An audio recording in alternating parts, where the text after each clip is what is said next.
तरफ इस देश की वो बेटियां जिन्होंने आपका मान बढ़ाया, जिनके साथ फोटो खिंचाते वक्त थकते नहीं थे मोदी जी, जिनको अपने घर की महिला लड़कियां बताते थे।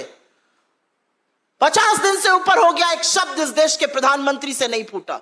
यह अलग बात है कि उन बेटियों का अपमान, उन बेटियों के चरित्र पर सवाल उठाने का काम भाजपा के लोगों ने, इनके इकोसिस्टम ने किया और मोदी जी चुप रहे और मोदी जी संरक्षण देते रहे। लेकिन यह पहली बार नहीं हुआ है और यह अंतिम बार भी नहीं होगा। भारतीय जनता पार्टी हर बार संरक्षण आरोपी को, बलात्कारी को, जो यौन शोषण करता है उसी को देती है। याद है ना कुलदीप सिंह सेंगर, याद है चिन्मयानंद, याद है लखीमपुर का चीरहरण, याद है आपको अंकिता उत्तराखंड की, याद है आपको हाथरस की गुड़िया। हर बार संरक्षण आरोपी को दिया जाता है, हर बार संरक्षण दरिंदे को दिया जाता है, हर बार बेटियों के खिलाफ खड़े होने का काम भारतीय जनता पार्टी, मोदी सरकार और खुद इस देश के प्रधानमंत्री नरेंद्र मोदी करते हैं। यह एक स्क्रिप्ट है, ये चिर परिचित अंदाज में हर बार संरक्षण आरोपी का होगा, बचाया आरोपी को जाएगा, झोंका भट्टी में देश की बेटियों को जाए।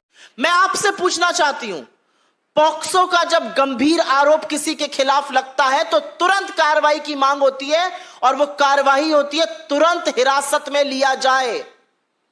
45 दिन तक ब्रजभूषण शरण सिंह से पूछताछ तक नहीं करती Delhi police. Delhi police FIR तब दर्ज करती है जब सुप्रीम कोर्ट हस्तक्षेप करता है। दिल्ली पुलिस हिरासत में नहीं लेती, पूछताछ नहीं करती। एक बाहुबली व्यक्ति है, इसको आजाद घूमने और छोड़ दिया जाता है कि ये जाए और किसी भी विटनेस को टैंपर करे, किसी भी विक्टिम को डराए, कोई पूछताछ नहीं है। ये मीडिया में इंटरव्यू देके मेडल को 15-15 रुपए का बताते हैं। ये मीडिया में इंटरव्यू देके गुड टच और बैड टच की बातें करते हैं। ये अपनी शक्ति का प्रदर्शन रैलियों में करते हैं, लेकिन दिल्ली पुलिस 45 दिन तक आरोपी से, और इतने गंभीर आरोपी से, पूछताछ नहीं करती। आपसे मैं पूछती हूं, एक अवयस्क लड़की एक तरफ और पूरा तंत्र एक तरफ, क्या वो लड़ सकती है? क्या वो अपनी व्यथा को बता सकती है? मैं आपसे पूछना चाहती हूं, आपके घर में भी बेटियां हैं, आपके घर में भी बहनें हैं, पूरा तंत्र जुटा हुआ था। आज चार्जशीट फाइल होती है, लेकिन खेलकूद के मंत्री ने तो पहले ही भविष्यवाणी कर दी थी कि 15 तारीख तक चार्जशीट फाइल हो जाएगी। क्यों? उनको कैसे पता था?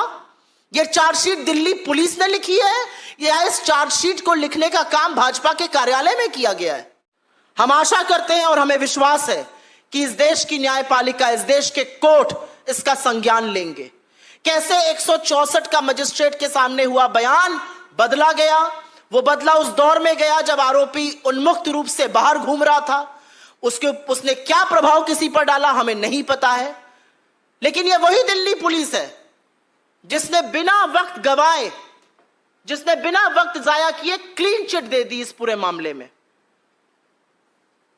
तो फैसला अब इस देश को करना है, फैसला न्यायपालिका को करना है, और हम आशा करते हैं, हमें विश्वास है कि कानून में, इस देश के न्यायालयों में अभी न्याय जिंदा है और इन बेटियों को, और खासतौर से उस अवयस्क बेटी को जरूर न्याय मिलेगा। लेकिन सरकार से हर तरह की उम्मीद इस देश की बेटियां छोड़ दें, क्योंकि अगर सरकार के किसी नुमाइंदे के खिलाफ आप खड़े हैं तो आपके खिलाफ पूरी सरकार, पूरा तंत्र, निरंकुश पुलिस, इस देश की एजेंसियां, इस देश के सांसद, इस देश के मंत्री और इस देश का प्रधानमंत्री खड़ा मिलेगा आपको।